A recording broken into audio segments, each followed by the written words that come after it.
Mga bro, eto na yata ang preview ng future fleet ng Philippine Navy.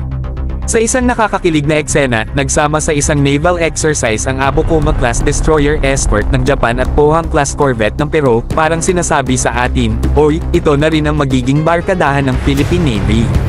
Sa kasalukuyan, may isang Pohang-class corvette na ang PN, at inaasahan na madidagdagan pa ng isa mula South Korea. Pero ang mas exciting, yung potential transfer ng hanggang 6 na Abukuma-class destroyers mula sa Japan. Mga bro, kung matutuloy to, ibang klaseng power upgrade yan, parang lumipat tayo mula analog to full HD. Isipin nyo, multinational naval exercises, Philippine Navy side by side with major players, gamit ang mga barkong kayang makipagsabayan. Hindi lang ito dagdag barko, mga bro, dagdag respeto, dagdag deterrence, dagdag confidence sa West Philippine Sea. At kung sabayan pa ng local shipbuilding at training programs, lalong lalakas ang PN habang sabay-sabay tayong nagtutulungan with Japan, South Korea, and other allies.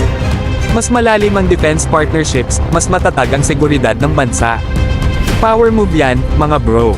Kung tutusin, this is not just about ships, this is about strategy. We're forming a credible navy not just to show force, but to build peace through strength. With vessels like this, hindi na tayo basta-basta sinasindek. Kaya mga bro, habang pinapanood natin ang mga ganitong eksena abroad, handa na tayong sabihin, soon, tayo naman. The future is bright, the waters are calling, and the Philippine Navy is on the rise.